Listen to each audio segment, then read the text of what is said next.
Welcome, dear listener.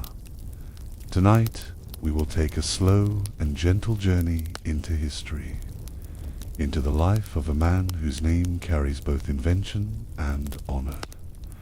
His name was Alfred Nobel. You may know his name from the Nobel Prize, one of the highest awards given to scientists, writers, and peacemakers. But behind the prize lies the story of a man, his inventions, his struggles, and his dream of a better world. This story will not rush. It will flow like a calm river at twilight. Together we will explore how Nobel grew from a curious boy in Sweden to an inventor who reshaped industry with dynamite, and finally to the founder of a prize meant to uplift humanity. Along the way, you will hear about his early life, his experiments, his successes and regrets, and how he turned fortune into a legacy of hope. All told in a soothing way to help you rest, learn, and drift gently into sleep. If you enjoy this peaceful storytelling, I invite you to subscribe so that you can join me again on more journeys into history and knowledge. Your support helps these stories continue, bringing quiet learning to your nights. Now, let us begin. We begin in Stockholm, Sweden, in the year 1833. The air was crisp, the streets narrow, and the hum of industry had just begun to stir. In a modest home, a child was born, Alfred Bernhard Nobel, whose name would one day echo across the globe in both controversy and honor. Alfred was the son of Emmanuel and Henriette Nobel. His father was inventive, restless, and full of ideas. His mother, gentle and patient, carried the family through difficult times. Together they raised Alfred in a home of contrasts, where ambition wrestled with poverty and imagination thrived even when resources were scarce. This duality would shape Alfred's nature. Stockholm itself was a place of transition. The city still carried the calm rhythms of the old world, horses' hooves on cobbled streets, markets bustling with voices, and ships moving across the water. Yet slowly, machines were arriving, factories rising, and smoke curling into the sky. Young Alfred grew up at the edge of change. Life in the Nobel household was not easy. Emmanuel's projects often failed, leaving the family to face hardship. Henriette managed the home with quiet strength, ensuring the children were fed, clothed, and loved. Alfred was one of 8 siblings, though not all survived childhood. Loss left its mark on him, teaching early the fragility of life. From an early age, Alfred was drawn inward. While other children played loudly, he preferred books and contemplation. He read poetry with delight, savoring each word. He studied science with equal passion, fascinated by the mysteries of the natural world. He seemed to live in 2 worlds, one of beauty, one of precision. By candlelight, Alfred often scribbled poems, dreaming of becoming a writer. His verses were filled with longing and philosophy. Yet his father discouraged this, urging him toward practical studies. There was no money in poetry, Emmanuel insisted. The family needed stability, not verse. Alfred obeyed, but his poet's soul never left him. The winters of Sweden were long and dark. Alfred spent nights by the fire, wrapped in quiet, reading and writing, while snow blanketed the city outside. He imagined worlds beyond his own, filling the silence with ideas. These winters gave him time to nurture the curiosity and sensitivity that would remain part of him for life. In the 1840s, Emmanuel Nobel moved to Russia in search of better prospects. There, he pursued contracts and inventions, hoping to secure stability. Eventually, the family joined him in St. Petersburg. For young Alfred, the move was transformative. The quiet streets of Stockholm were exchanged for the bustle of a growing empire's capital. St. Petersburg dazzled Alfred. Palaces gleamed, markets thrived, and innovation pulsed through its streets. Here he was exposed to new teachers and ideas. Private tutors introduced him to chemistry, mathematics, and philosophy. His mind opened further, absorbing languages and concepts with unusual ease. He was no longer just a quiet boy, he was a budding scholar. Alfred's gift for languages astonished his tutors. He became fluent in Swedish, Russian, English, German, and French. Words flowed from him as Azilia's formulas. To Alfred, languages were more than tools of communication. They were bridges between cultures, keys to new knowledge, and pathways into literature that stirred his poetic heart. His father's work in Russia gave the family temporary stability. Emanuel designed war materials, including naval mines, which earned him respect and contracts. Alfred observed closely, learning the discipline of invention and the risks of engineering. Yet he also saw the instability of such work and how quickly fortunes could rise and fall. Though the family enjoyed improved circumstances, Alfred never lost his introspection. In letters and journals, he reflected on life's meaning, often with a somber tone unusual for his age. He questioned morality, progress, and the role of invention. Even in youth, he carried a philosopher's restlessness, sensing that the world was larger than his own ambitions. As he matured, Alfred traveled through Europe to continue his education. In Paris, he studied chemistry and met leading scientists of the day. He was particularly intrigued by Ascanio Sobrero, who had discovered nitroglycerin. This unstable liquid captured Alfred's imagination, planting seeds that would later grow into both triumph and tragedy. Nitroglycerin was dangerous, volatile, and unpredictable. Sobrero himself warned that it was too unstable for practical use. Yet Alfred saw possibility where others saw only peril. His scientific side was drawn to the challenge, while his poetic side admired its raw, untamed power. The contradiction matched the dual nature of his own soul. As he studied abroad, Alfred also encountered literature, art, and philosophy that broadened his worldview. He admired writers who stirred the human spirit and scientists who revealed nature's secrets. He lived at the crossroads of two paths, science and poetry, unable to abandon either.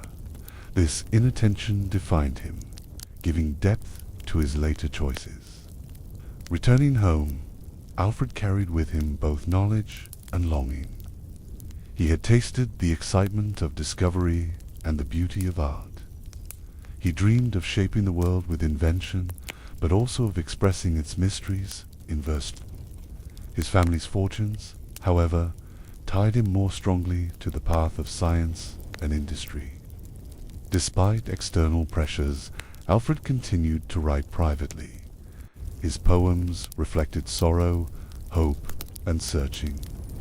Few ever read them, but they revealed the inner man, the one who longed not only to create, but to understand.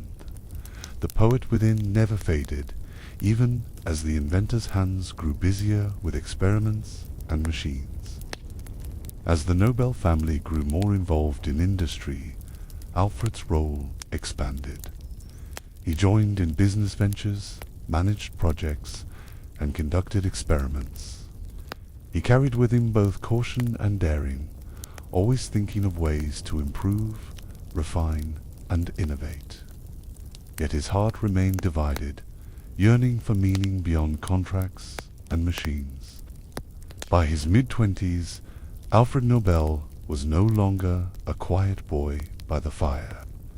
He had become a chemist, a linguist, and a thinker with international experience. He was prepared to face challenges that would test not only his intellect, but his conscience. The seeds of dynamite, of fortune, and of legacy were about to take root. Thus ends the first chapter of his life, a childhood of contrasts, a youth of study, and an early adulthood poised for discovery. From snowy Stockholm to glittering St. Petersburg, Alfred Nobel had grown into a man of contradictions. Poet and chemist, dreamer and pragmatist. His journey was only beginning, and the world would soon feel its impact. Alfred Nobel's life unfolded as a balance of opposites. He loved both the softness of poetry and the rigor of chemistry. He admired the elegance of words, yet was fascinated by the power of reactions in glass vials. His nature was divided, yet not in conflict. Each side nourished the other, making him both dreamer and inventor. In St. Petersburg, Alfred's tutors recognized his gift for languages. By adolescence, he could converse in Swedish, Russian, English, German, and French. Each language carried its own music, and Alfred delighted in the rhythm of words. For him, learning a tongue was like opening a door to a new way of seeing the world. He read French poetry and English philosophy, German science, and Russian prose. His mind became a library of voices, each contributing to his restless reflections. This ability to move between languages gave Alfred not only knowledge, but empathy. He could step into other perspectives, a skill that would shape his vision of humanity. While his literary side thrived, his scientific curiosity grew even stronger. In Paris, Alfred studied chemistry under Theophilus Pellos, a renowned teacher. It was here that he met Ascanio Sobrero, who only a few years earlier had created a strange, dangerous liquid, nitroglycerin. Its name alone hinted at its power, and its instability terrified chemists. Sobrero described nitroglycerin as a substance too volatile for use. A single touch or drop could trigger a violent blast. He warned Alfred of its dangers, even expressing regret for having discovered it at all. But Alfred, listening intently, was not dissuaded. Where Sobrero saw chaos, Alfred glimpsed possibility, a challenge waiting to be solved. The fascination was not purely scientific. To Alfred's poetic mind, nitroglycerin was almost symbolic. It was a force of nature, wild, unpredictable, destructive, yet brimming with potential. To him, it mirrored humanity itself, capable of both ruin and creation. This philosophical lens drove him to pursue what others abandon in fear. Returning from Paris, Alfred began to ponder nitroglycerin more deeply. He imagined a world where such power could be controlled, harnessed for progress rather than devastation. He thought of tunnels carved through mountains, bridges spanning rivers, and railways expanding across continents. The dream of using danger for creation became a quiet fire in his mind.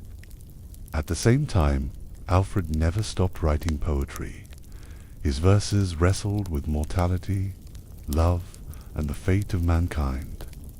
In one reflection, he wrote that life without purpose was unbearable, that invention must serve humanity, or it was empty. These writings revealed his constant questioning, his refusal to separate science from conscience. Emmanuel Nobel encouraged Alfred's experiments, seeing potential profit in explosives. The family already worked with engineering and weapons contracts, and nitroglycerin seemed promising. Yet Alfred's motivation ran deeper than wealth. He longed to prove that invention could transform the world, to reconcile his father's ambition with his own yearning for meaning. Experiments began quietly, cautiously. Alfred handled nitroglycerin with meticulous care, studying its reactions, testing small amounts. He treated it not only as a chemist, but almost as a poet would approach a wild element of nature, with awe, respect, and patience. Each trial brought both risk and the thrill of discovery. As his experiments grew, Alfred became aware of the peril that surrounded him. He wrote often about the thin line between genius and disaster. A single mistake could cost lives. Yet he pressed on, believing that progress required courage. His journal suggests he felt chosen, as though fate itself had set this task before him. The Nobel family stood divided at times. Some feared the dangers of nitroglycerin, while others trusted Alfred's brilliance. His father admired his daring, yet worried for the risks. His mother watched with quiet concern, wishing for her son's safety above all. Alfred's own resolve only strengthened, convinced that the answer lay just beyond failure. During these years, Alfred's personality grew clearer.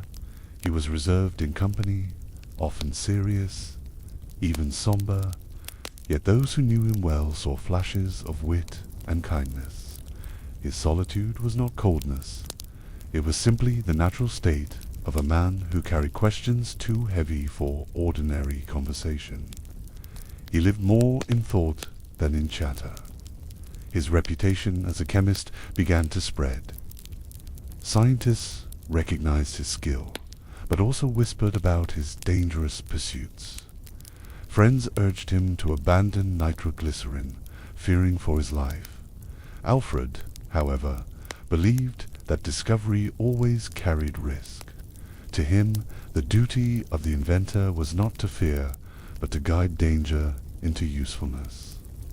Alfred's ability to merge poetry with science gave him a unique perspective.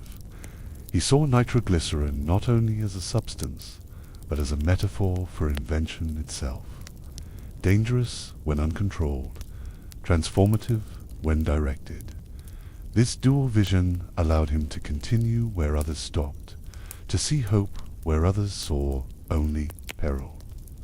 Meanwhile, his brothers continued with other business ventures. Ludwig and Robert pursued opportunities in oil and engineering. Alfred, though part of the family's efforts, always seemed set apart. His focus narrower, his obsession deeper.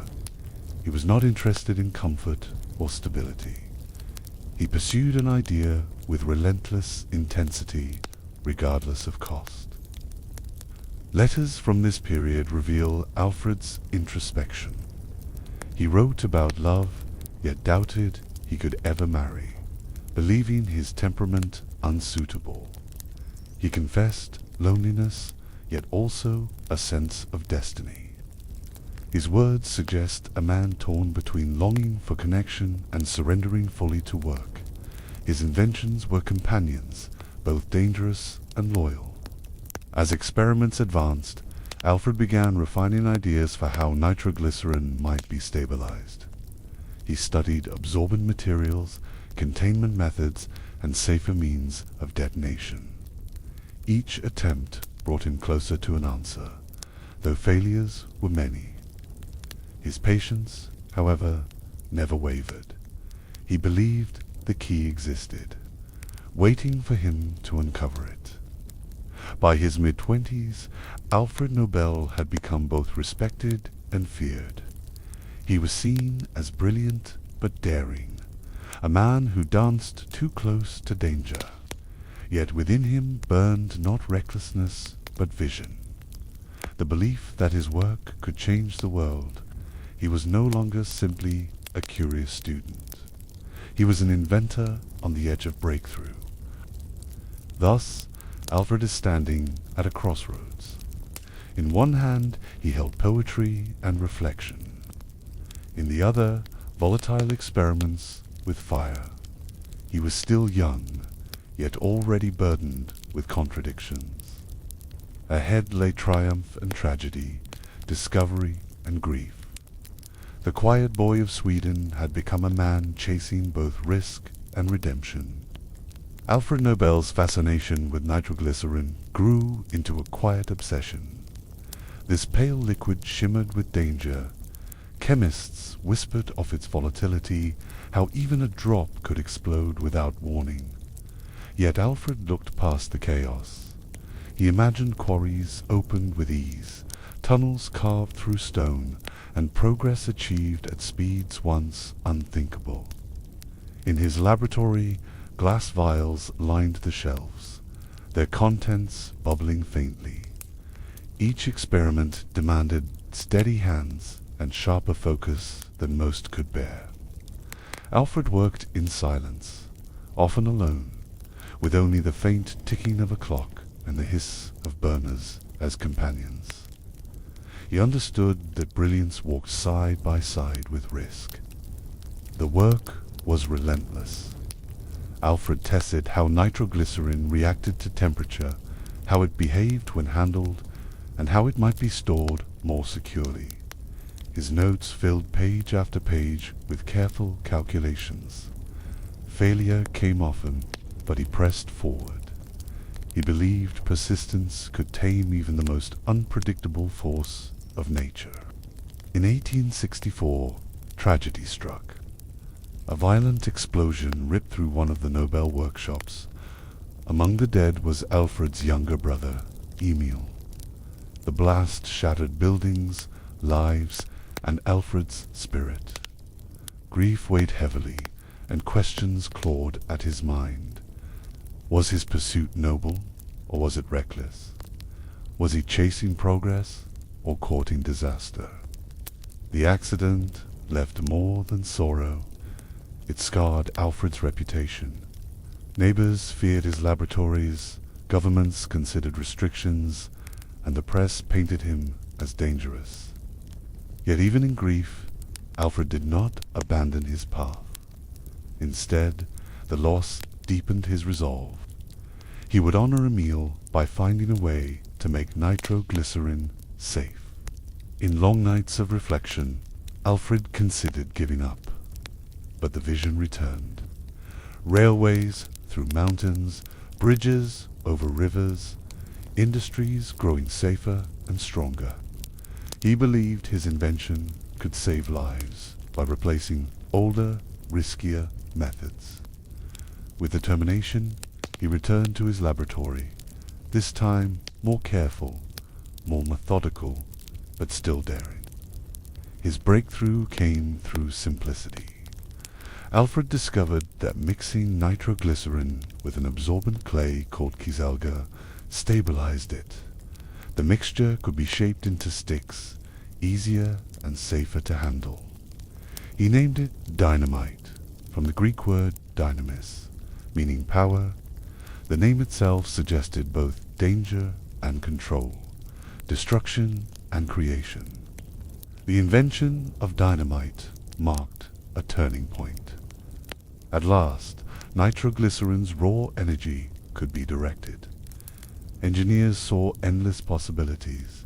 Tunnels drilled swiftly, foundations laid deep, landscapes reshaped. For the first time, humanity had a tool strong enough to master stone, yet manageable enough to transport and use widely. Patents secured Alfred's rights, and soon factories began to rise. Dynamite spread quickly across Europe, then beyond. It replaced older explosives, making industries more efficient. Alfred's fortune grew steadily, but with wealth came unease. He could not ignore the dual nature of his creation: progress for builders, destruction for armies. Though dynamite made him famous, Alfred continued experimenting. He sought improvements, safer formulas, and more powerful compounds. His laboratories never rested. Each discovery was a step further, yet also a burden. He was aware that with each advancement, both miners and soldiers grew more eager for his work. The grief of Emil's death remained close. Alfred carried it quietly, rarely speaking of it, yet it shaped his decisions. Safety became his constant concern, and he insisted on better practices in his factories. He could not erase the risks, but he could minimize them. Responsibility became as much a part of his work as invention itself. His journals from this period reveal a man wrestling with conscience. He praised discovery but lamented its misuse. He wrote of war's cruelty and wondered if his explosives would one day make battles unthinkable, too destructive to continue.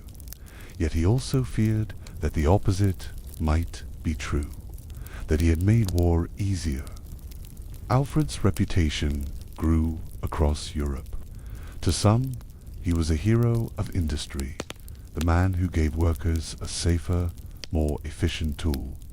To others, he was a menace, profiting from danger. He carried both labels quietly, rarely defending himself. Instead, he returned to his laboratory, letting invention speak louder than argument. His factories were both triumphs and burdens. Workers handled dangerous materials daily. Alfred visited often, walking among them with a solemn air. He understood the risks they bore. He felt gratitude but also responsibility, knowing that their labor carried his vision forward, even as it exposed them to peril. The dual image followed Alfred wherever he went. Governments courted him for contracts, scientists respected his brilliance, and the public whispered about the dangers of his explosives. Alfred himself remained in the middle, torn between pride in his achievements and unease about how they might be remembered.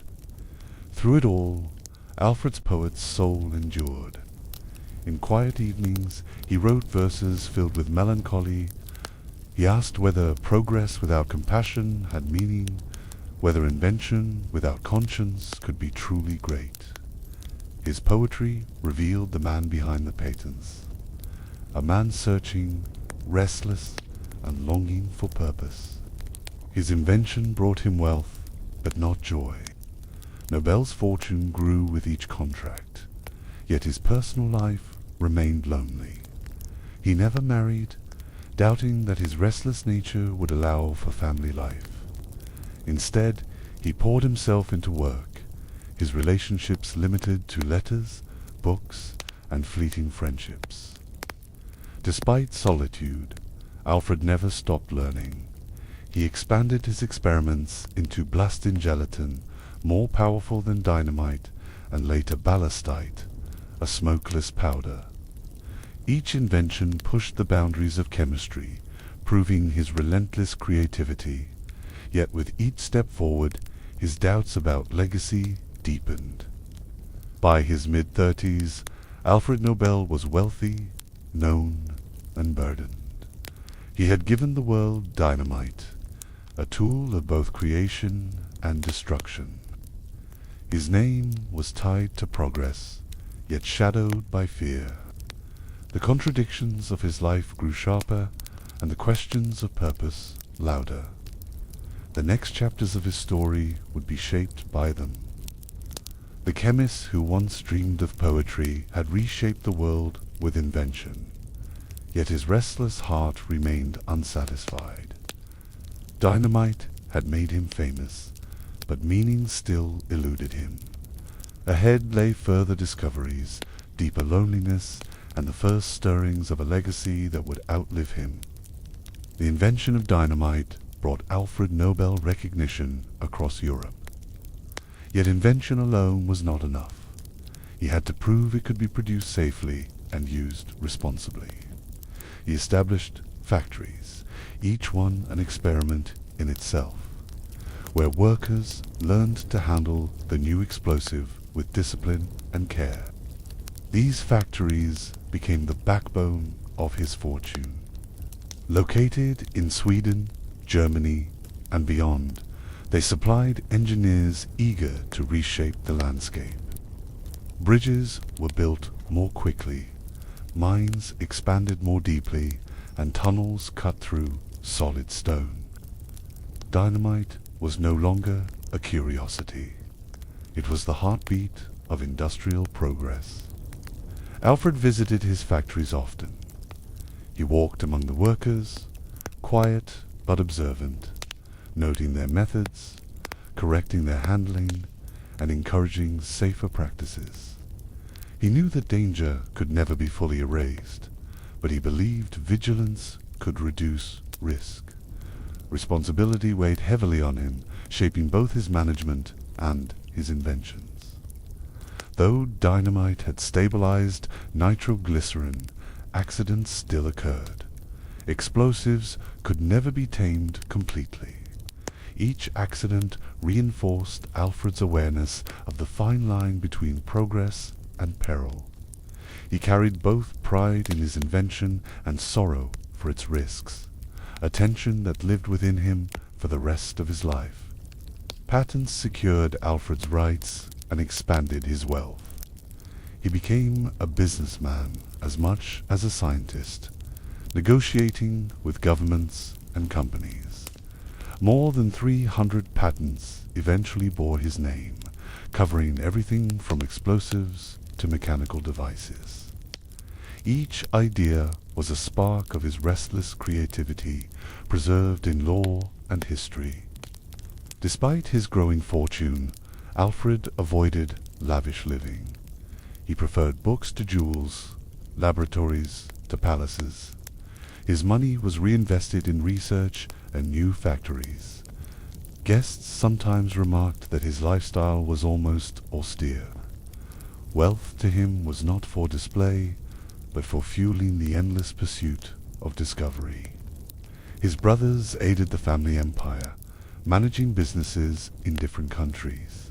Together, the Nobels built an international network, but Alfred remained the driving visionary. While his brothers pursued profit and expansion, Alfred remained focused on invention. His eyes fixed on glass flasks and test tubes, always searching for the next improvement. Beyond dynamite, Alfred developed blasting gelatin, a more powerful and flexible explosive. Later came ballistite, a smokeless powder that altered firearms and artillery. Each invention added to his fame and fortune, but also to his unease. The line between civilian use and military application blurred constantly, leaving Alfred troubled. Governments became eager customers. Armies saw in Nobel's discoveries new means of destruction. Alfred could not ignore that his inventions armed as well as built. He justified it quietly, believing that knowledge itself was neutral, and that responsibility lay with its use. Yet his conscience never rested easily on that belief. Public opinion grew divided.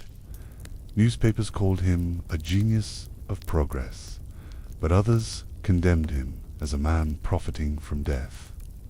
The nickname Merchant of Death began to circulate. Alfred rarely responded, but the words stung deeply. He longed to be remembered for creation, not destruction, yet the shadow followed him. In social settings, Alfred remained reserved. He disliked attention, avoided crowds, and rarely sought celebration of his wealth. Those who knew him described him as serious, thoughtful, and often melancholy. He carried within him a solitude that no factory or fortune could erase. His companions were books, experiments, and ideas. He read constantly, science, philosophy, and poetry. In the quiet of his evenings, he returned to writing verses, exploring the questions that haunted him. Could invention without compassion be called progress? Could power without purpose be justified? His poetry revealed his restless search for meaning, a search that wealth could not satisfy. As his health began to decline, Nobel pushed himself harder. Headaches, heart troubles, and fatigue followed him, yet he refused to slow. Each experiment seemed urgent, each discovery necessary. He confessed in letters that his work consumed him completely, leaving little room for joy, companionship, or ease. Still, Alfred cultivated important friendships. His correspondence with Bertha von Suttner, the Austrian peace activist, deeply influenced him. She challenged his view of invention, urging him to consider peace as the truest form of progress. Her words lingered, planting seeds in Alfred's conscience that would grow stronger in later years. Despite her influence, Alfred remained restless. He felt torn between pride in his achievements and shame for their uses. The world saw him as powerful, yet he often described himself as lonely and misunderstood. His contradictions were not hidden. They were the very essence of his life, shaping every choice he made. The fortune he built was immense. By the late 1800s, Alfred Nobel was among the wealthiest men in Europe. Yet he often wrote of feeling like a failure in matters of the heart. He never married, fearing that his temperament was unsuited to domestic life. His wealth could buy influence, but not companionship. In this solitude, Nobel began to think more about legacy. He asked himself how history would remember him. Would his name always be tied to dynamite and war, or could he reshape his memory into something nobler? These questions followed him, pressing harder as the years wore on and his health weakened. He also began to notice the symbolism in his life's work. Dynamite had been born from tragedy, shaped by the loss of his brother, yet it had given him fortune and renown. Perhaps, he thought, his future could mirror that transformation, turning grief and guilt into a legacy of hope. Each invention reminded him of the duality of creation and destruction. He grew convinced that true progress required balance. If he had given the world power to destroy, he must also find a way to give it power to heal, to inspire, to unite. This thought became the quiet heartbeat of his final years. So Alfred Nobel was at the height of wealth and recognition, yet restless in spirit, surrounded by factories and fortune. He longed for meaning. The man who tamed fire had built an empire, but inside him smoldered the question, what would remain when the fire burned out? By the 1870s, dynamite was known across the world. Railroads cut through mountains, mines reached depths once impossible, and cities expanded into new landscapes. Alfred Nobel's invention became a cornerstone of the industrial age. Wherever stone was broken or tunnels dug, his creation was present, quietly shaping the modern world. Each successful project carried Nobel's invisible signature. Engineers hailed dynamite as a miracle of progress. Dangerous work grew faster and, in many cases, safer than before. Miners who once relied on unstable black powder now trusted Nobel's formula. Yet alongside admiration came fear, for dynamite was still an explosive, unpredictable in careless hands. Alfred's fortune grew rapidly. Factories spread across Europe and beyond, each one producing the sticks that carried his name. His family, too, prospered, brothers found success in oil fields in Russia, adding further wealth to the Nobel empire. Yet Alfred himself remained modest, living simply despite his growing influence. Still, critics persisted. Newspapers reminded the public that dynamite, though helpful in building, could also serve destruction. Armies adopted it, militaries stockpiled it, and governments saw its potential for war.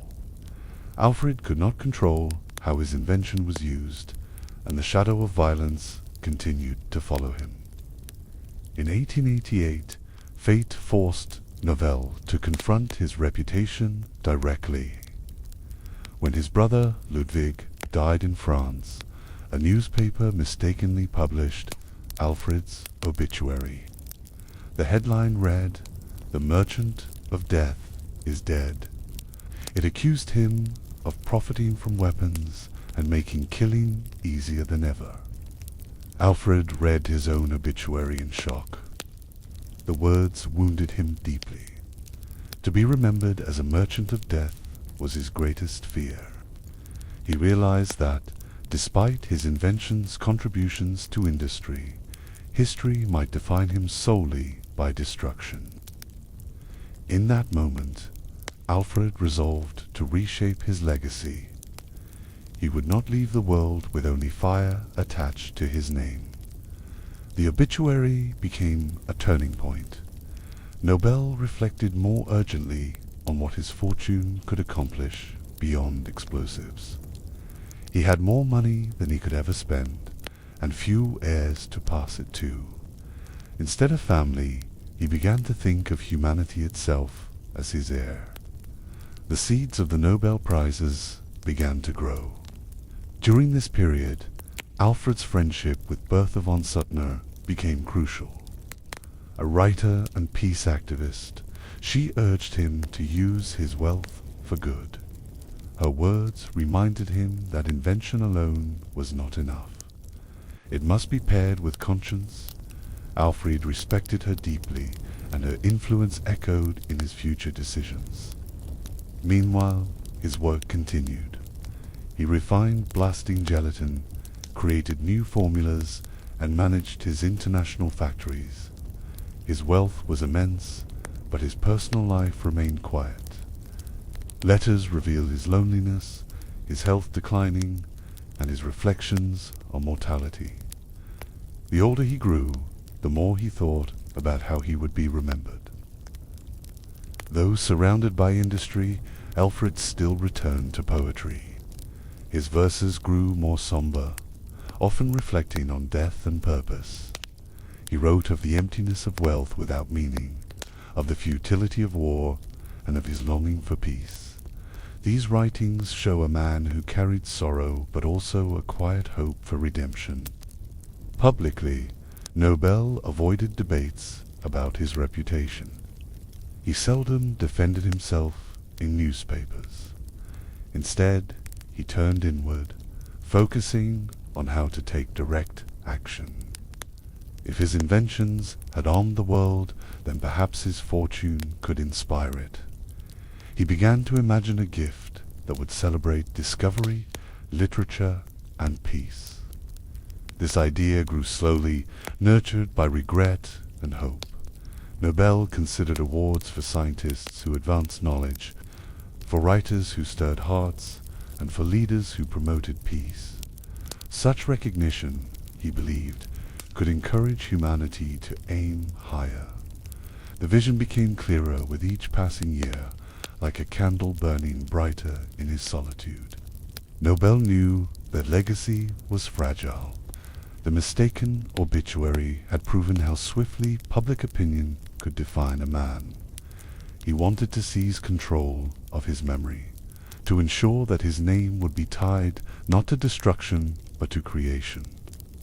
His wealth, he decided, would not remain idle. It would become a living force for good. The Nobel Foundation did not yet exist, but the concept stirred in his mind. He began drafting notes, calculating funds, and considering the structure of prizes. It was not yet finalized, but the blueprint of his legacy was forming. For the first time, he felt he had found an answer to the question that haunted him. Still, doubts remained. Would the world accept such a gift? Would his family resist, angry that he left little for them? Would governments interfere? Nobel weighed these risks carefully, knowing that a will could be contested.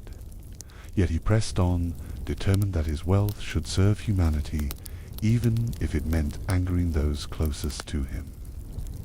The irony of his vision was not lost on Alfred. He often reflected on how his fortune came from explosives, yet he hoped to leave behind a legacy of peace. He saw in this irony a kind of redemption, as if life itself allowed him to balance his scales.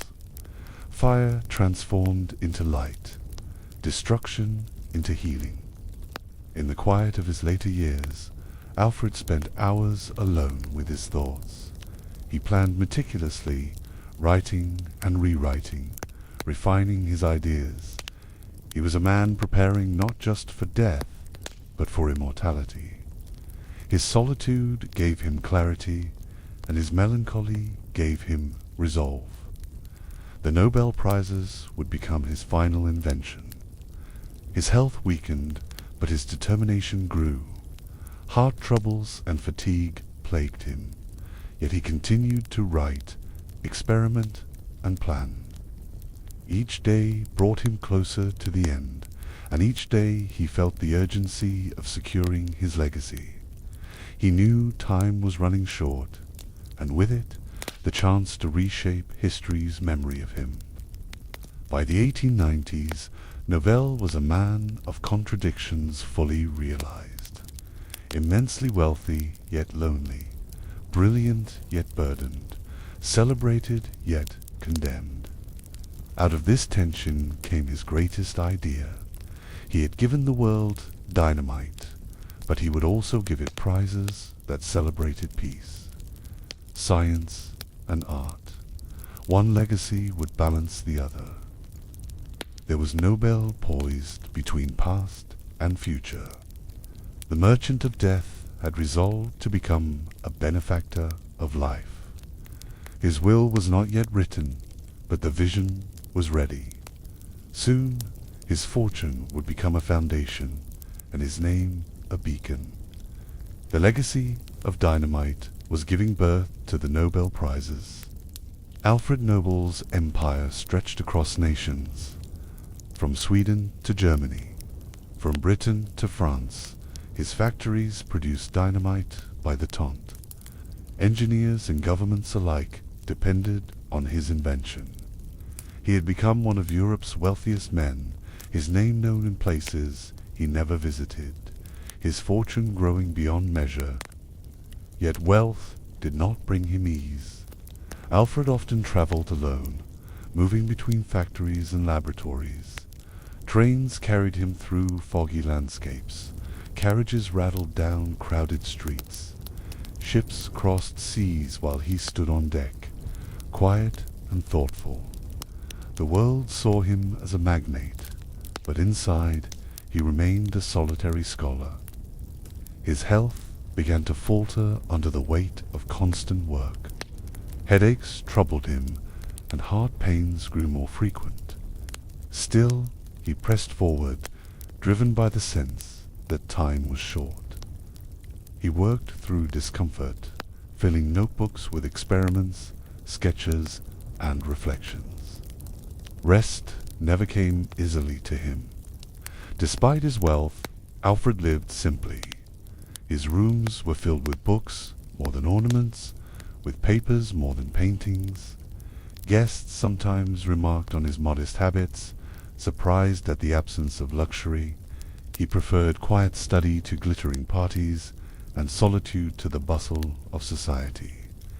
His fortune was fuel for research, not comfort. Workers respected him, but they also carried fear. Explosives could never be entirely safe, and accidents remained possible. Alfred understood their risks. He walked among them in his factories, offering guidance, checking safety measures, and sharing in responsibility. He was not distant from their labor. He bore its dangers alongside them. The public, however, remained divided.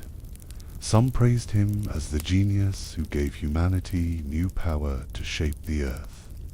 Others condemned him as a merchant of destruction. Newspapers painted his portrait in conflicting tones, either as a benefactor of industry or as a profiteer of war. Alfred read these reports in silence. Criticism never left him untouched. The mistaken obituary calling him the Merchant of Death still haunted his thoughts. He wondered often what history would say when he truly was gone. Would the world honor his science or condemn his explosives? The uncertainty lingered like a shadow in every reflection. His friendship with Bertha von Suttner gave him comfort. Her letters carried warmth and conviction, urging him to think of peace as the highest achievement. She spoke of disarmament, of cooperation between nations, of the futility of war. Alfred respected her deeply, and her influence guided his thoughts more than she ever knew. Nobel was a man of intellect, but also of melancholy. He often described himself as misfit for happiness. He doubted he could ever share life with another. He feared his restless nature and ceaseless work would consume any relationship. Thus, he never married, and his household remained as quiet as his journals. Those journals reveal a man torn by contradictions. He celebrated invention, yet mourned its misuse. He enjoyed wealth, yet confessed emptiness. He admired progress, yet feared its consequences. Each page bore the signature of a soul searching for meaning, trying to balance pride with guilt, genius with regret. Despite his solitude, Nobel maintained correspondence with thinkers, writers, and scientists. He sought conversation in letters, where ideas flowed more easily than in parlors. Written words allowed him to connect without exposing his guarded nature. Through these exchanges, he found intellectual companionship, even if personal closeness eluded him. In his laboratories, invention never ceased. He sought not only greater power, but also greater safety. He refined blasting gelatin, experimented with ballastite, and explored ideas for synthetic materials. His creativity seemed endless, but it was always bound to explosives, the very field that burdened his conscience most heavily.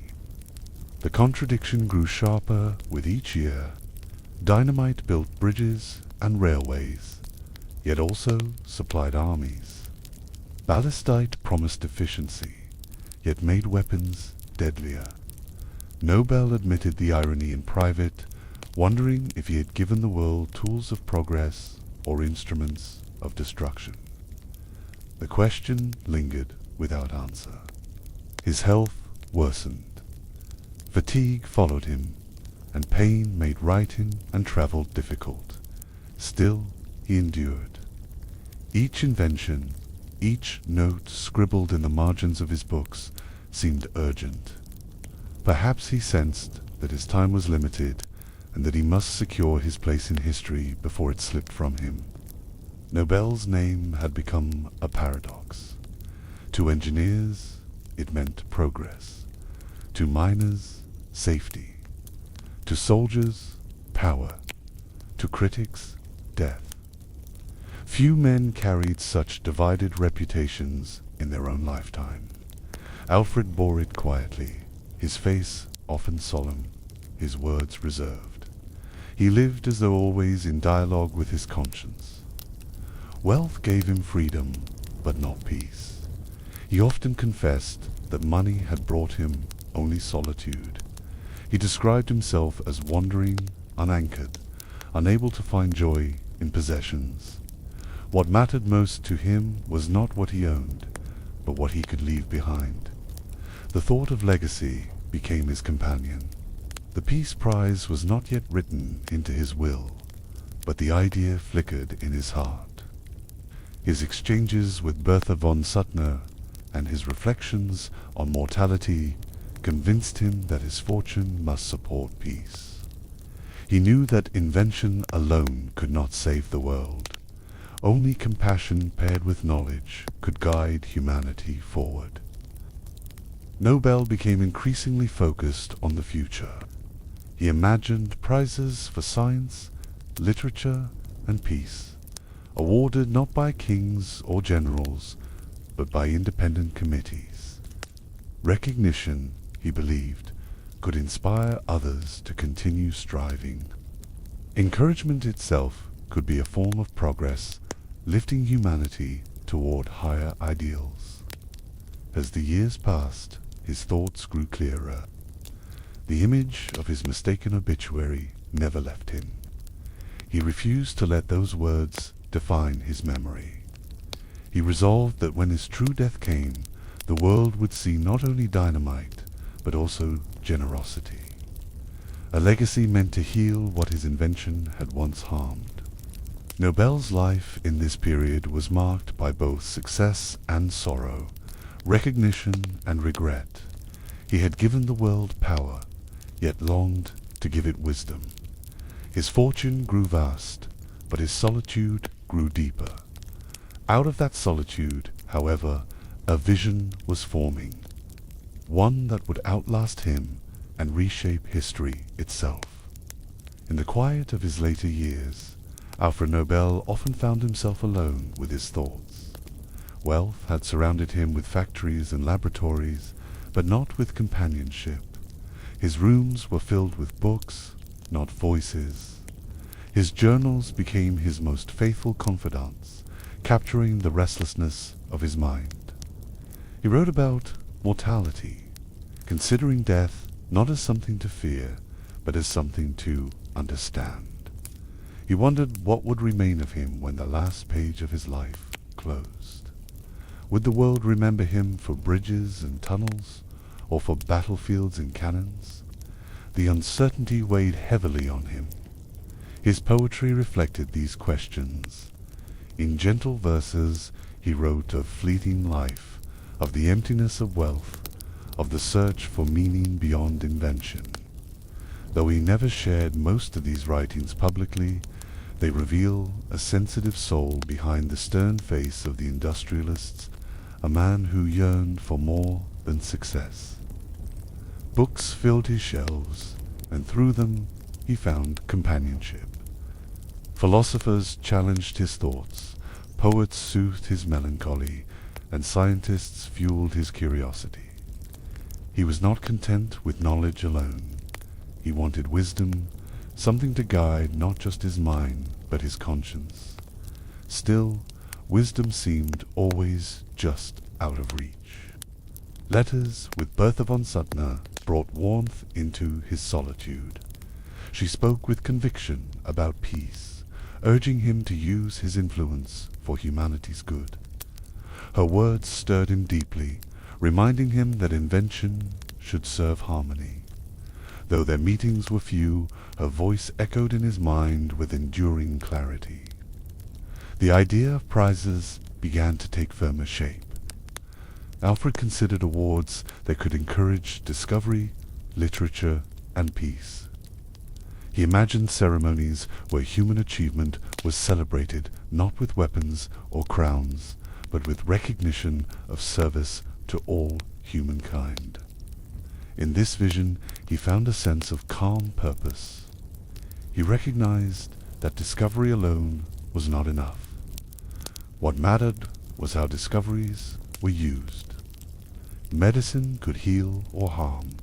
Literature could inspire or mislead. Inventions could build or destroy. Nobel wanted his prizes to reward those who elevated humanity, those who sought creation over conflict, light over fire. As his health declined, these reflections grew more urgent, He suffered chest pains and exhaustion, reminders that his time was limited. Yet in those fragile moments, his vision felt stronger than ever. He had spent a lifetime giving the world power. Now he longed to give it hope, a balance to the fire he had unleashed. In his solitude, Nobel drafted notes and plans, refining the structure of his vision. He named categories: physics, chemistry, medicine, literature, and peace. Each represented a piece of the human spirit: discovery, healing, beauty, and harmony. Together, they formed a circle of progress, balanced and complete. His reflections were not free of doubt. He questioned whether such prizes would endure, whether the world would accept them, or whether his fortune would be consumed by legal battles. Yet he pressed on, believing that even the attempt was worth making. Better to try and fail than to leave nothing but regret. The memory of his false obituary still haunted him. He carried those printed words, "Merchant of Death," like a wound. He would not allow them to define him. His prizes would be his reply, his final statement to the world, that a man is more than his mistakes, and that legacies can change. In private letters, Nobel sometimes spoke of loneliness, a feeling misunderstood by the world. Yet he also admitted to a quiet satisfaction in shaping a legacy. Though his life lacked family and companionship, he found meaning in planning something greater than himself. It gave him a sense of belonging to the future. Visitors described him as solemn, but not cold. His eyes carried intensity, his words were thoughtful, and his silences spoke volumes. They sensed in him a man who bore burdens few could see, a mixture of pride, regret, and vision. In those moments, Nobel was less an industrialist and more a philosopher in disguise. Even in frailty, Alfred never abandoned invention. His laboratories remained active, his notebooks filled with experiments. But his mind was increasingly drawn toward the intangible, toward questions of morality, legacy, and peace. His greatest invention, he realized, might not be a substance or a device, but a vision of recognition. He saw in the Nobel Prizes a chance to redefine himself. They would be his final invention, crafted not with chemicals, but with conscience. Where dynamite had broken stone, the prizes would build bridges between nations, between science and art, between past and future. It was his answer to the contradictions of his life. At night, Alfred often wrote by lamplight, his pen scratching across the page while silence filled the room. He described himself as weary, yet determined. He sought to capture his vision clearly, so that when he was gone, the world would know exactly what to do. His solitude was no longer emptiness. It was preparation. Nobel's melancholy gave way to resolve. Though he often confessed to feeling misfit in life, he found comfort in the idea that his name could serve beyond death. The prizes became his promise to the future, a way of ensuring that his fortune would echo with hope instead of sorrow. He considered the categories carefully.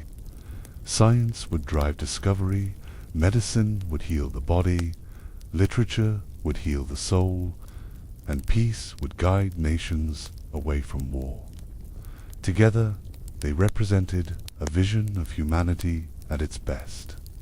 Nobel believed this balance was essential, a map for progress in an uncertain world.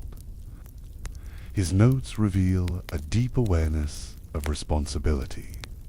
He knew that money alone could not change humanity, but recognition could.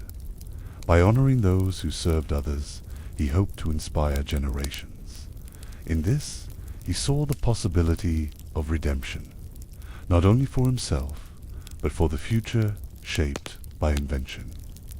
By the time his vision was nearly complete, Alfred Nobel had found a kind of peace in solitude. He remained a man of contradictions, poet and chemist, merchant and dreamer, but he had turned those contradictions into a gift. His reflections had become a legacy, and his solitude had given birth to hope. In November of 1895, in Paris, Alfred Nobel sat at his desk with pen in hand. The air was heavy with silence, broken only by the faint scratch of ink across paper. He was 62, weary in body, yet sharp in mind. On that day, he began to craft the document that would secure his legacy. It was his will. Unlike most wills of its kind, it was not designed to enrich heirs or preserve family fortunes. Instead, it spoke to something larger. Alfred directed that the vast majority of his wealth be placed in a trust, the interest from which would fund yearly prizes for those who uplifted humankind. The categories he chose reflected the balance he had sought all his life: physics and chemistry, the sciences he loved, medicine to honor those who healed, literature to celebrate the art he cherished in private, and peace to answer the contradictions that had haunted him. Each category was a reflection of his divided yet complete nature. The inclusion of peace was striking. Here was a man who had made his fortune through explosives, choosing to dedicate part of it to those who fostered harmony. It was as though he sought to balance the scales of history, turning fire into light. In this choice, Nobel revealed his deepest wish for redemption. The Peace Prize was entrusted not to Sweden, but to Norway, then united under the same crown. Nobel believed Norway's parliament was less burdened by European rivalries, and thus better suited to the impartial work of honoring peace. This unusual choice puzzled many, but it showed Nobel's deliberate thoughtfulness. The will was signed with solemn resolve. Witnesses were present, though few grasped the magnitude of what was unfolding. To them, it was another legal document.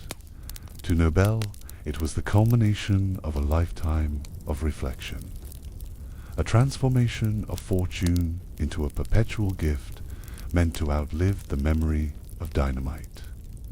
Nobel knew his family might protest.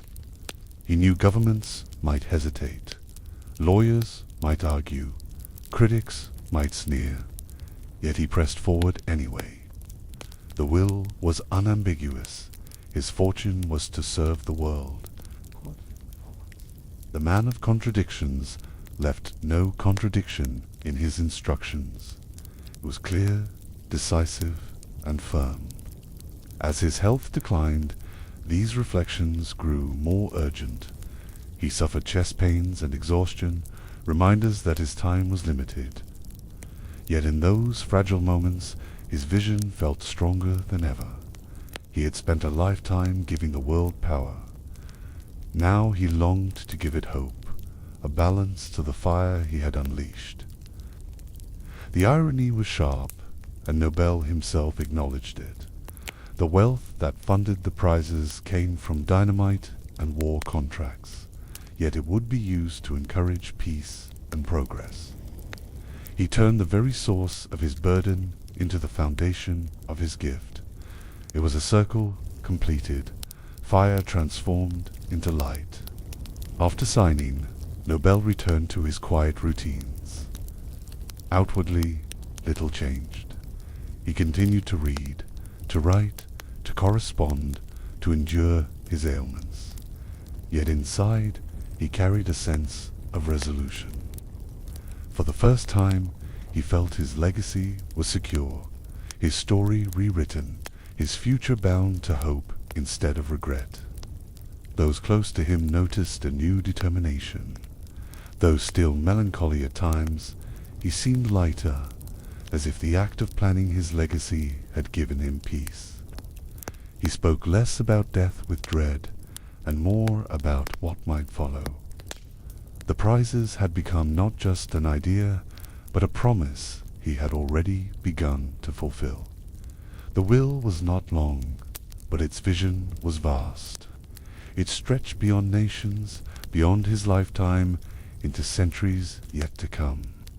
Nobel imagined scientists making discoveries that saved lives, writers inspiring generations, leaders guiding nations toward peace. His gift was not only money, it was encouragement, hope, and recognition. In crafting his will, Nobel also crafted a message. He showed that a man's reputation is not set in stone. Even one burdened by guilt could reshape his story. Even one who profited from explosives could invest in peace. Redemption was not only possible, it was powerful. When chosen with intention, he wrote the will in Paris, a city that had been a stage for many of his experiments and friendships. It was fitting that here, among familiar streets, he finalized his legacy. The city outside bustled with life, unaware that inside one quiet room, a man was preparing a gift for the future of humanity. The simplicity of the document contrasted with its significance. No grand speeches were made, no headlines announced its creation.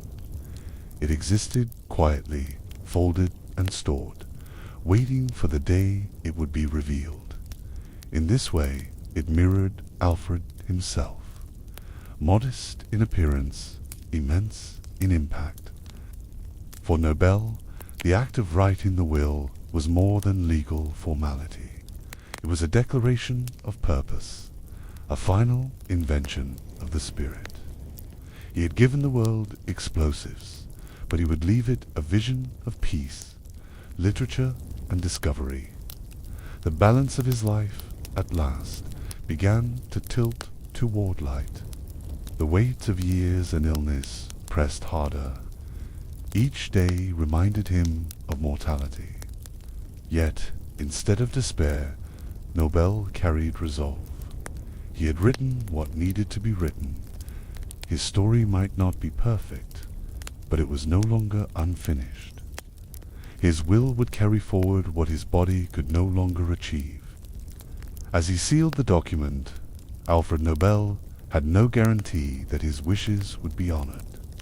Yet he trusted that the clarity of his instructions and the force of his fortune would guide the executors.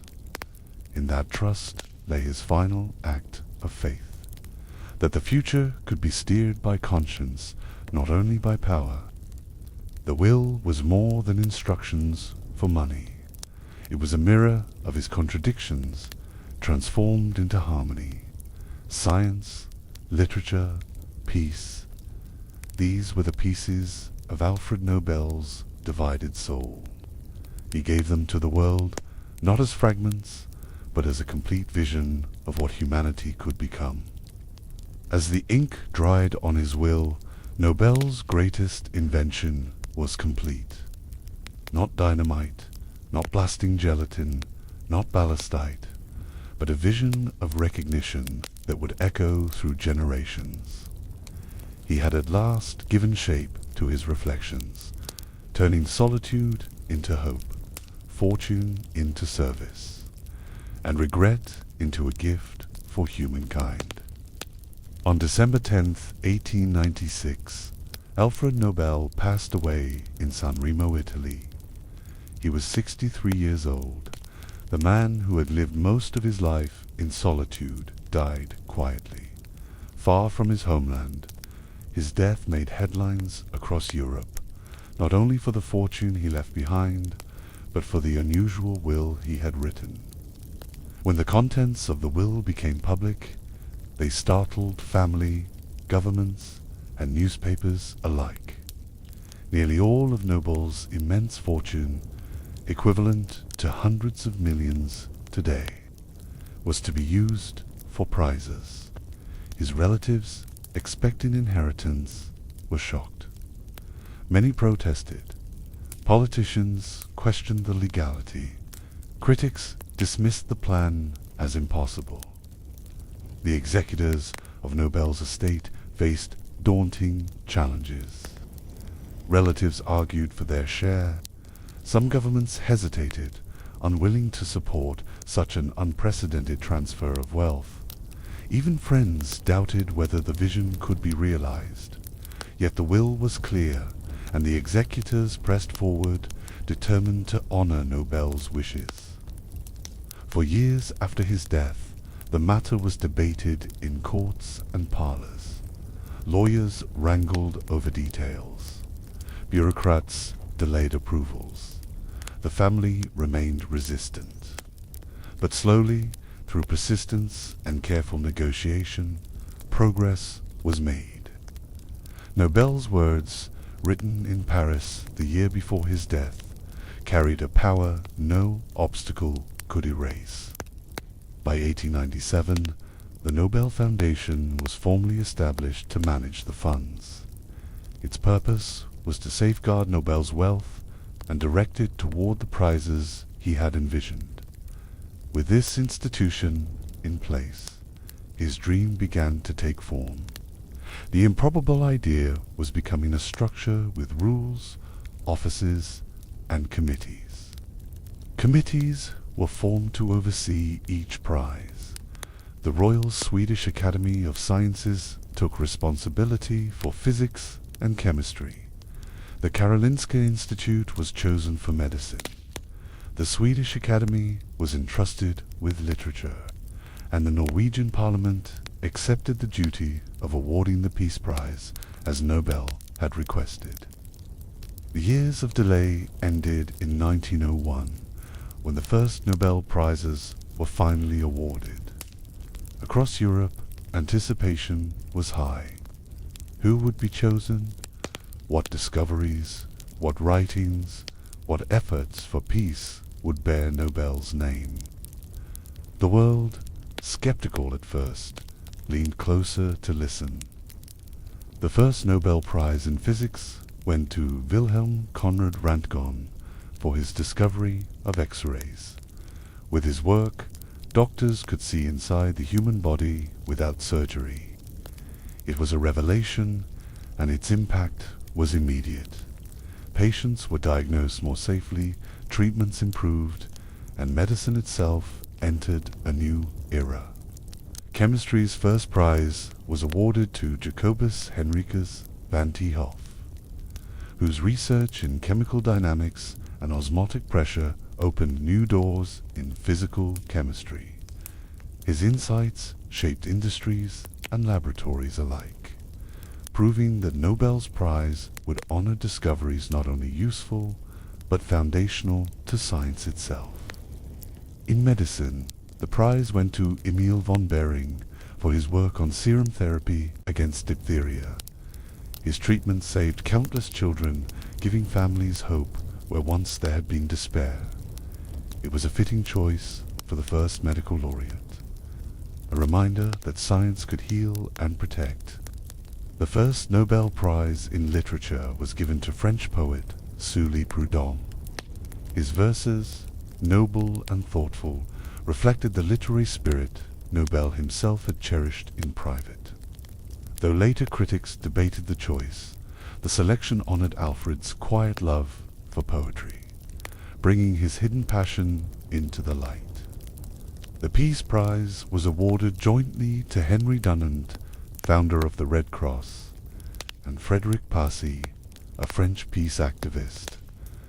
Dunant's work had brought aid to soldiers, regardless of side, while Passy had devoted his life to dialogue and disarmament.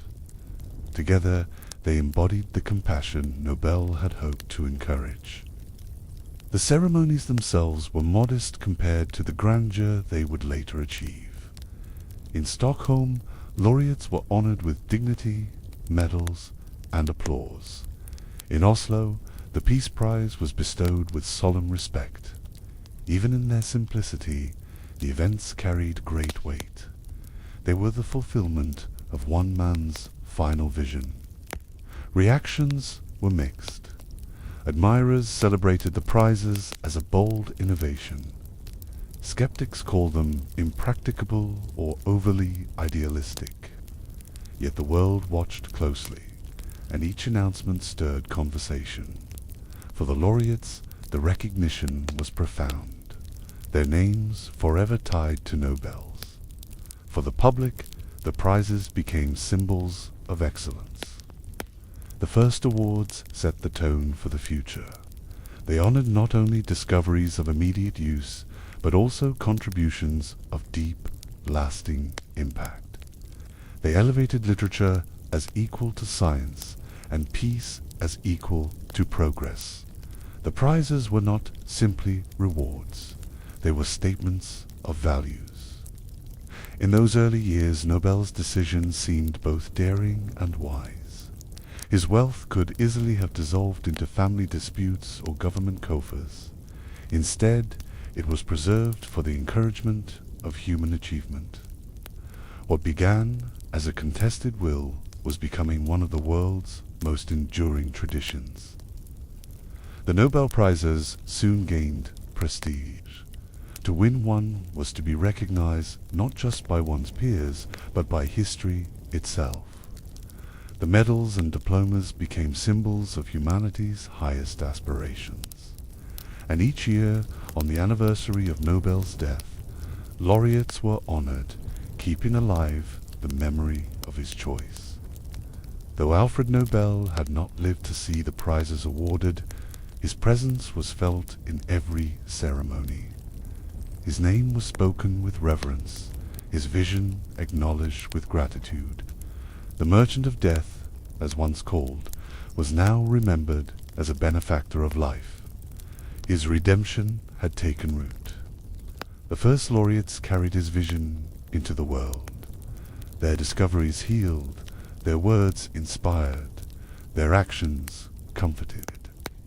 In honoring them, the Nobel Prizes proved that recognition could be as powerful as invention. That encouragement could spark progress, and that legacy could reshape memory. From that first year onward, the Nobel Prizes stood as a beacon. They were not perfect, and not all choices pleased everyone, but their existence itself was extraordinary.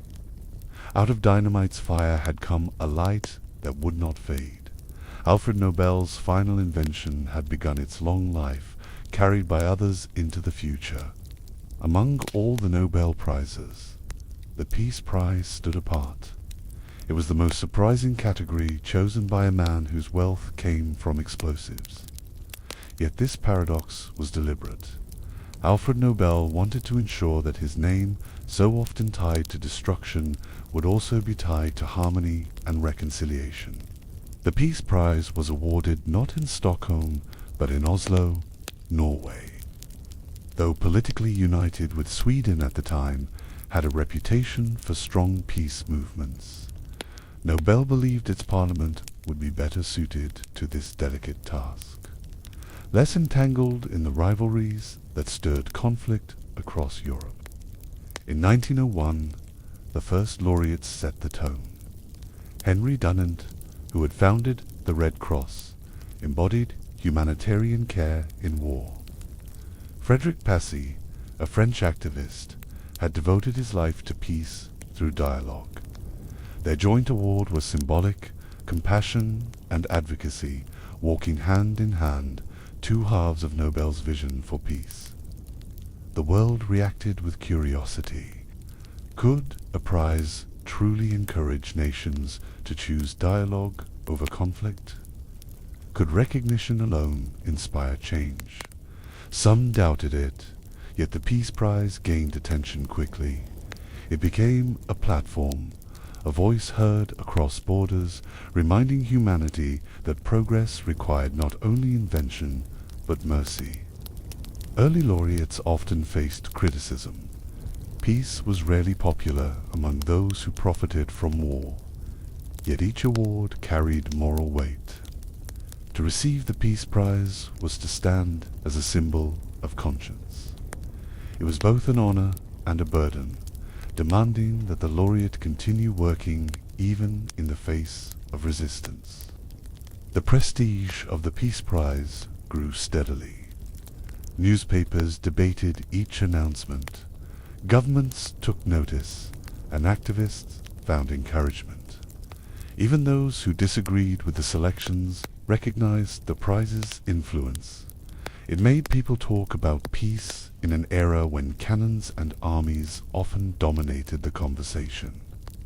The award's symbolism lay in its contradiction. Funded by the fortune of an explosives inventor, it turned that wealth into recognition for reconciliation. It was a reminder that redemption was possible, that legacies could change. The merchant of death had become, through his own choice, a benefactor of peace. Recipients of the Peace Prize came from many nations and causes. Some fought for disarmament, others for humanitarian relief, still others for political reconciliation. Each reflected Nobel's belief that peace required many paths. There was no single solution, but every effort mattered, and every voice deserved to be heard. The Peace Prize was not only a reward, it was a platform. Laureates used the honor to speak before the world, to advocate for their causes with renewed strength. Their words reached governments and citizens alike, reminding all that peace was not a dream for someday, but a task for now. Some awards were controversial, sparking debate and even anger. Nations protested when their critics were honored. Leaders dismissed laureates as naive. Yet these very controversies proved the prize's power. It was not empty ceremony, it was a challenge, asking the world to look at itself honestly and consider a different path. Over time, the Peace Prize became the most closely watched of all Nobel's legacies. Each December, attention turned to Oslo, where laureates stood in solemn halls to receive their medals.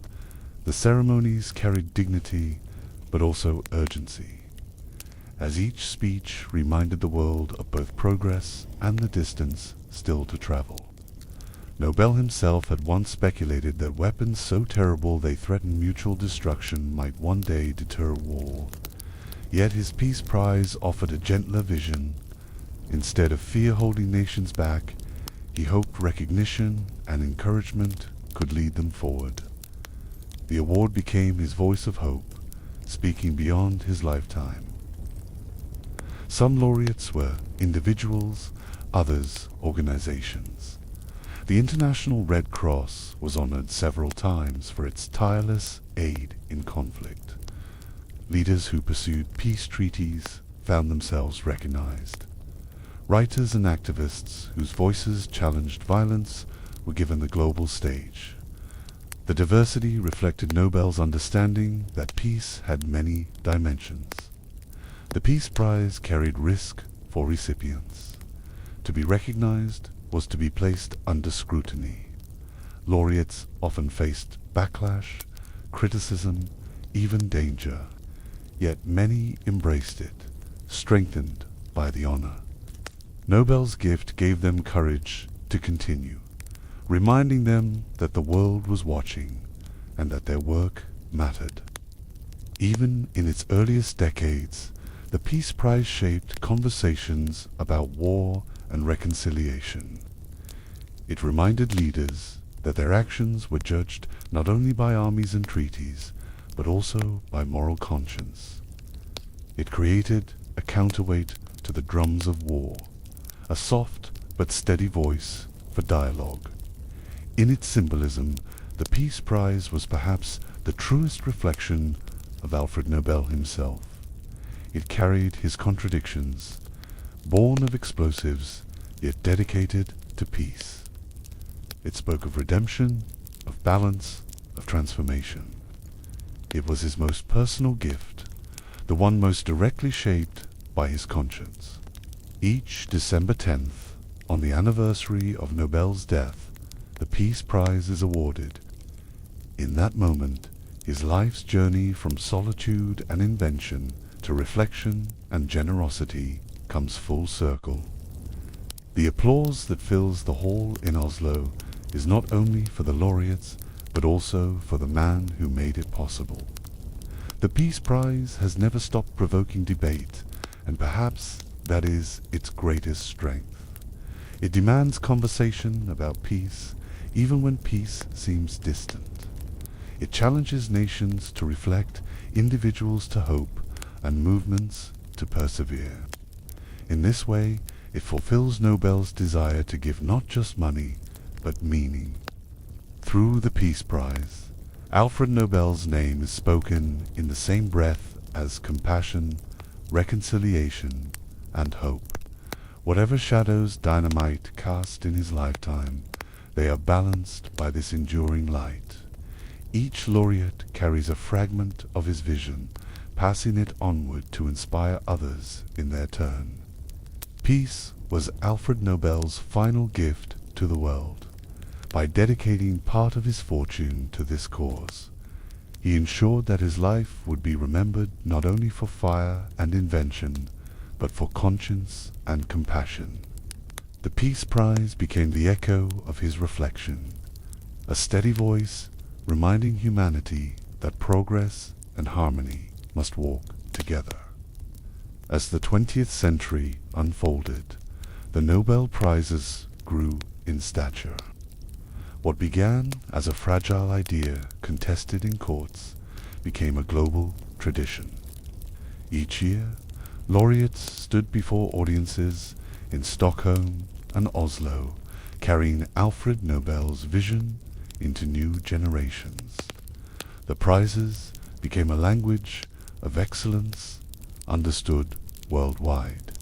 In physics, laureates revealed mysteries of the atom, the cosmos, and the forces that shaped the universe. Chemistry, honorees, unlocked secrets of molecules, materials, and reactions that transformed industries. In medicine, discoveries about the body and disease saved countless lives. Nobel's choice of fields proved timeless, reflecting humanity's enduring quests. The Literature Prize reminded the world that words could shape as powerfully as inventions. Laureates gave voice to cultures, struggles, and dreams, reminding audiences that progress was not only about machines and medicines, but also about imagination, empathy, and storytelling. Each award expanded the reach of human understanding. The Peace Prize became a stage for movements and leaders. Laureates included diplomats negotiating treaties, activists speaking against oppression, and organizations offering aid. Their words reached far beyond Oslo's hall, sparking conversations in parliaments, schools, and homes. The prize was not merely an award. It was a moral compass. Over time, the Nobel Prizes weathered wars, economic depressions, and global upheavals. Even during dark years, committees found ways to honor achievement. The persistence of the prizes carried a quiet message that even in turmoil, humanity must continue to value discovery, creativity, and peace. The ceremonies themselves grew more elaborate. Laureates dined in Stockholm's glittering halls, where chandeliers cast light over scholars and royalty alike. In Oslo, laureates addressed audiences beneath solemn banners of peace.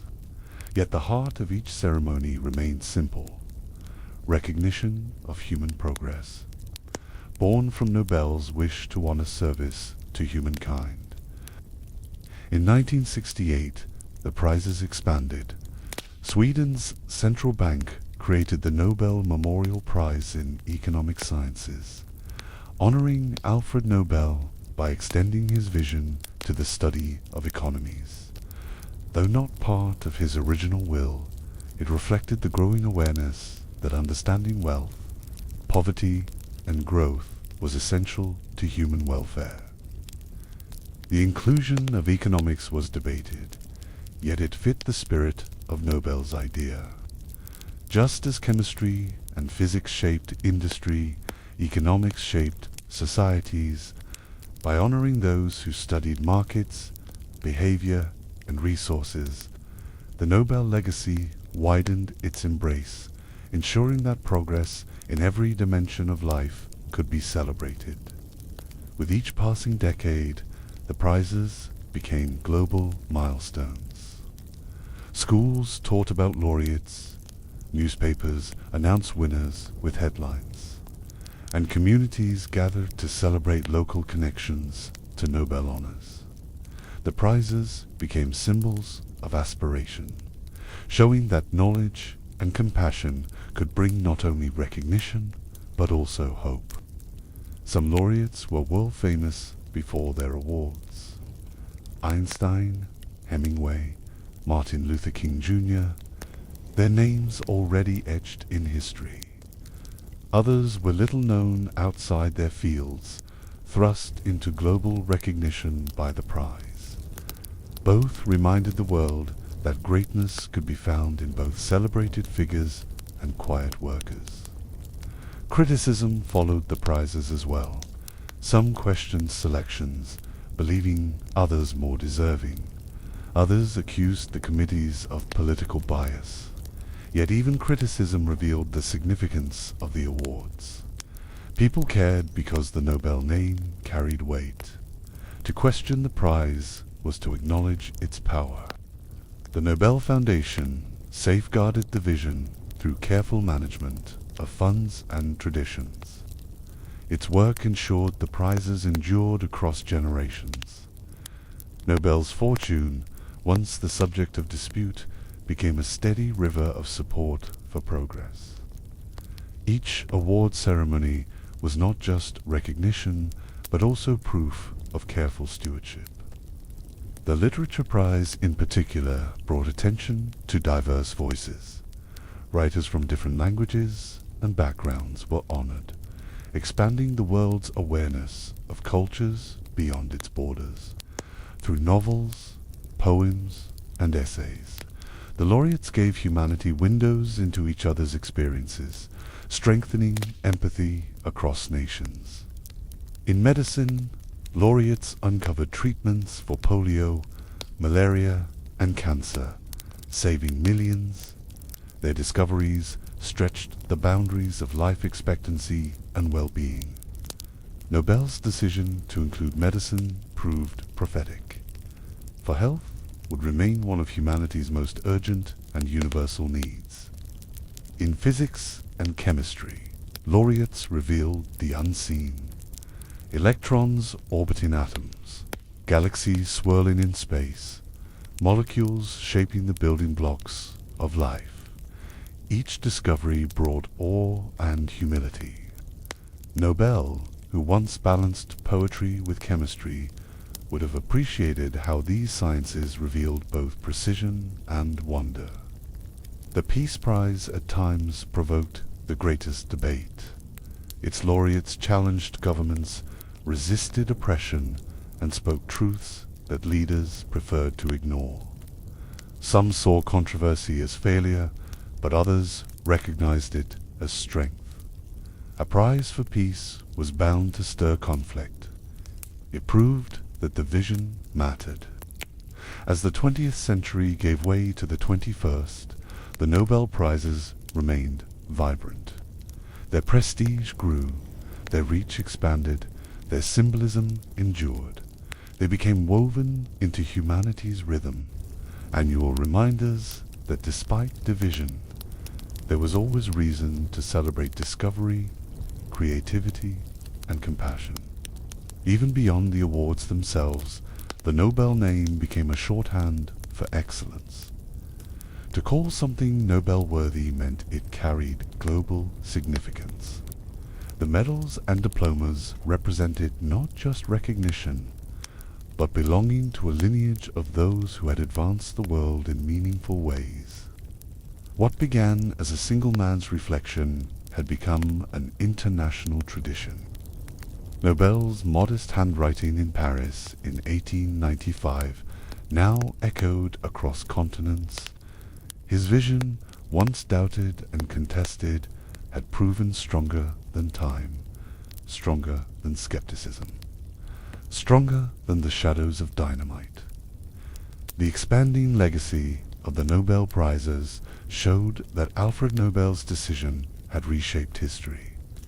His fortune, born from fire, was transformed into light shared across generations. With each laureate honored, his vision stretched further, proving that progress was not only possible but worthy of celebration. More than a century has passed since Alfred Nobel's death, yet his presence lingers in every prize awarded. Each December, his name is spoken in Stockholm and Oslo, tied not to dynamite, but to discoveries, literature, and peace. The echo of his life continues to shape how the world remembers him. In Stockholm, scientists gather to honor achievements in physics, chemistry, medicine, and literature. The Swedish royal family attends, their presence adding solemnity to the ceremonies. In Oslo, the Peace Prize is awarded with equal dignity. These rituals are the living rhythm of Nobel's will, beating year after year. In museums and archives, Alfred's notebooks remain, pages filled with sketches, equations, and fragments of poetry reveal the restless mind behind the prizes. Visitors see both chemist and poet, both businessman and dreamer. His contradictions, once sources of personal conflict, are now celebrated as the roots of his vision. Laureates themselves often speak of Nobel when they accept their medals. They acknowledge the irony of his life, an inventor of explosives leaving a legacy of peace, yet they also honor his courage in reshaping his destiny. Without his final decision, their work might never have been recognized in this way. The Nobel Prizes are now larger than one man, but Alfred's shadow still stretches over them. Each medal bears his profile. Each certificate carries his name. Each award ceremony reminds audiences that these honors were born from a single moment of reflection in Paris. In 1895, the phrase "merchant of death," once used to wound him, has been replaced in memory by gentler words: laureate, discovery, progress, peace. History has not forgotten his contradictions, but it has allowed them to be balanced by his legacy. His name is now more often spoken with gratitude than condemnation. For scientists, Nobel's remembered as one of their own, a man who believed in the power of knowledge. For writers, he is remembered as a fellow poet, one who cherished the written word even if his verses remained in shadow. For peacemakers, he is remembered as a surprising ally, one who turned fortune into hope. The diversity of laureates reflects the breadth of Nobel's vision. From hospitals to laboratories, from libraries to parliaments, his prizes touch every corner of human endeavor. Each laureate carries a piece of Alfred's hope, passing it forward in their own work, extending his echo into future generations. Criticism of the prizes continues, and Nobel himself might not be surprised. He knew humanity was imperfect, that recognition would spark debate, yet even controversy honors his legacy. It means people care. It means his prizes matter enough to stir passion and argument, a sign of their lasting relevance. For students and children, the Nobel Prizes are often among the first global honors they learn about. The name becomes associated not with explosives, but with greatness, discovery, and compassion. In this way, Alfred Nobel has become a quiet teacher, guiding new generations toward higher ideals without ever stepping into their classrooms. Historians trace his life not only through his inventions, but through the transformation of his conscience. They see in him a story of redemption, proof that even those burdened by guilt can choose another path. His life is studied as both a cautionary tale and a beacon of hope. In art and literature, Nobel appears as a figure of paradox. Poets describe him as fire turned to light, journalists as a man who rewrote his obituary with his actions. His contradictions have become metaphors, inspiring others to reflect on the balance between invention and responsibility. The Nobel Foundation ensures his memory is preserved with dignity. Exhibits, biographies, and educational programs keep his story alive.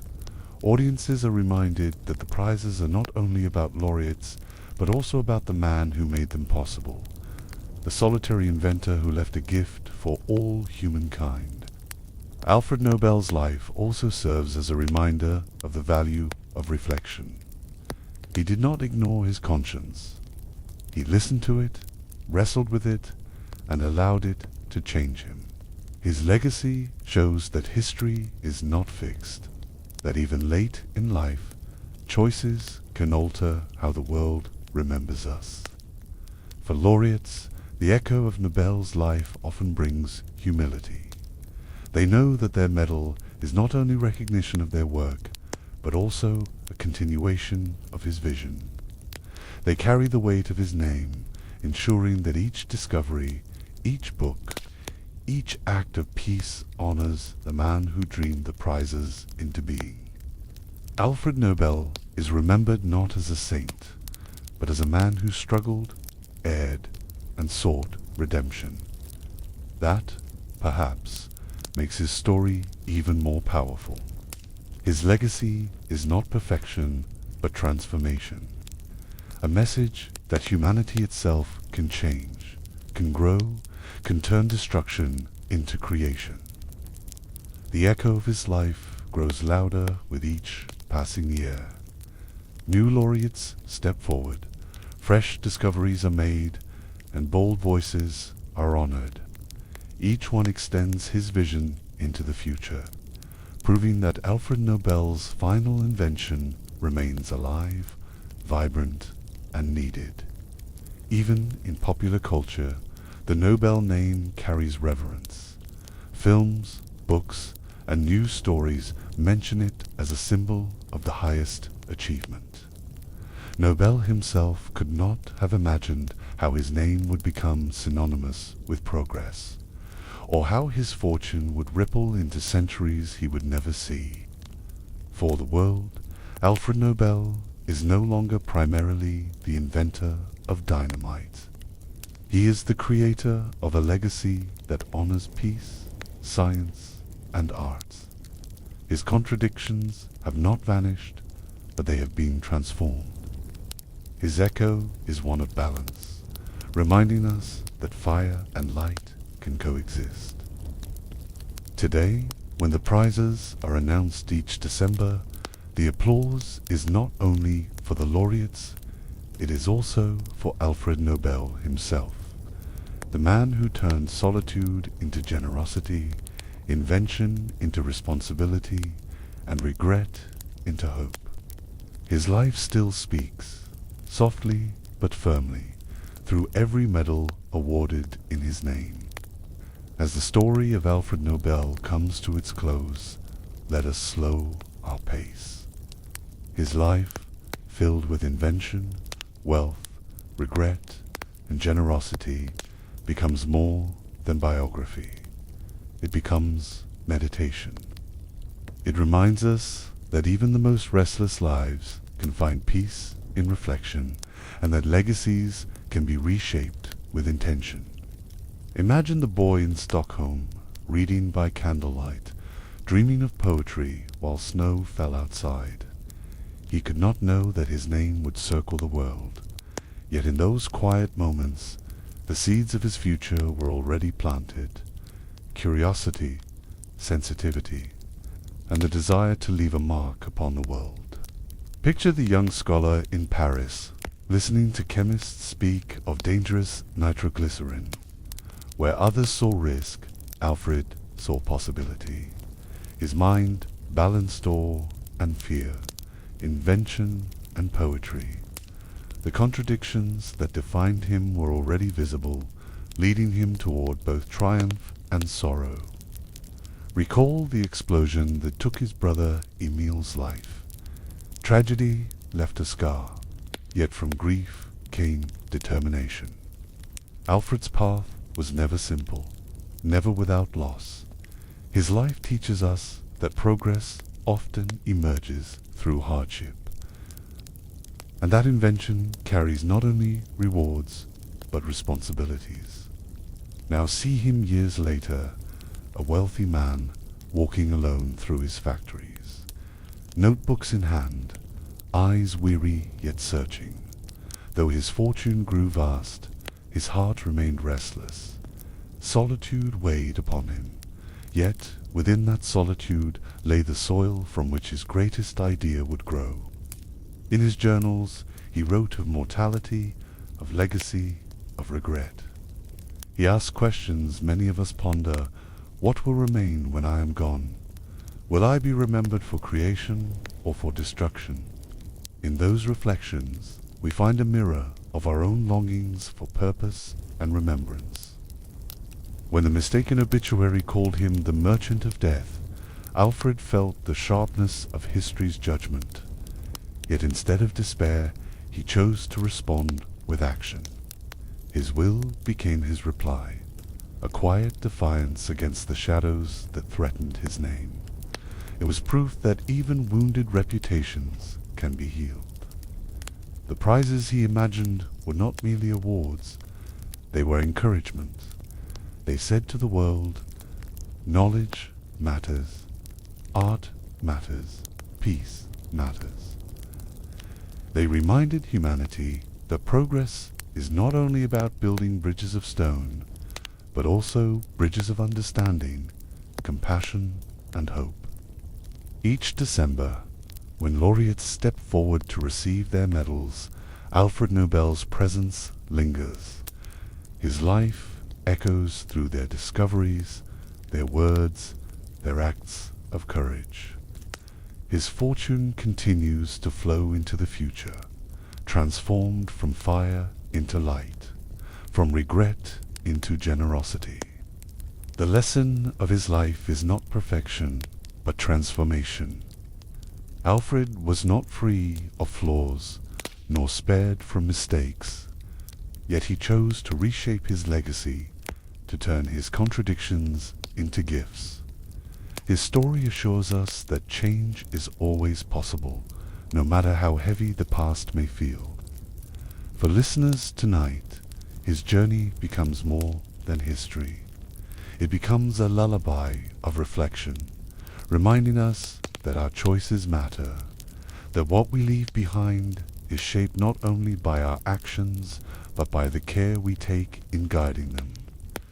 We, too, can create legacies of kindness. Close your eyes and picture the candle once more burning low in Alfred's study.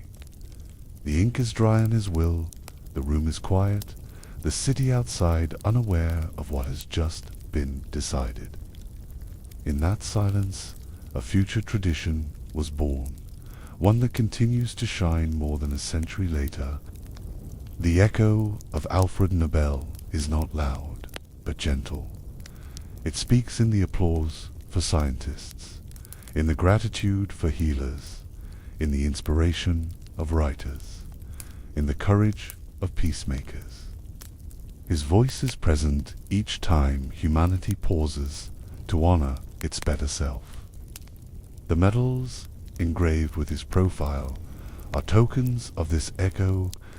They remind laureates and audiences alike that from solitude can come generosity, from fire can come light. Each metal is more than gold. It is a fragment of Alfred's reflection, carried into new hands, new minds, new futures. Think of the path from Stockholm's snowy streets to San Remo's quiet end. Between those places stretched a life of contradiction and creation. From boy to inventor, from poet to philanthropist, Alfred Nobel's story unfolds as a reminder that journeys need not be simple to be meaningful. As the night deepens, let his story ease into your thoughts. Let it remind you that even in solitude there is potential for generosity. Even in regret there is possibility for redemption. Even in fire there is light waiting to be revealed. Rest in the knowledge that humanity carries forward his vision. Each discovery, each book, each act of peace honored in his name is proof that his choice mattered.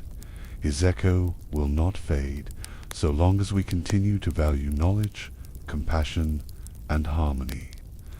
And as you drift into sleep, let the rhythm of his journey comfort you. A boy dreaming of poetry, a man taming fire, an elder writing his will, each stage a step toward transformation. His life, like all lives, was imperfect, yet filled with the possibility of change. Alfred Nobel is gone, but his vision endures. It endures in laboratories where discoveries are made, in libraries where stories are read, in halls where peace is sought. It endures in every corner of the world where people strive for progress with conscience. So rest now with the calm assurance that even from contradiction, beauty can emerge. Even from solitude, generosity can grow. Even from fire, light can shine. The story of Alfred Nobel has ended, but its echo will continue, gently guiding humanity toward a better tomorrow.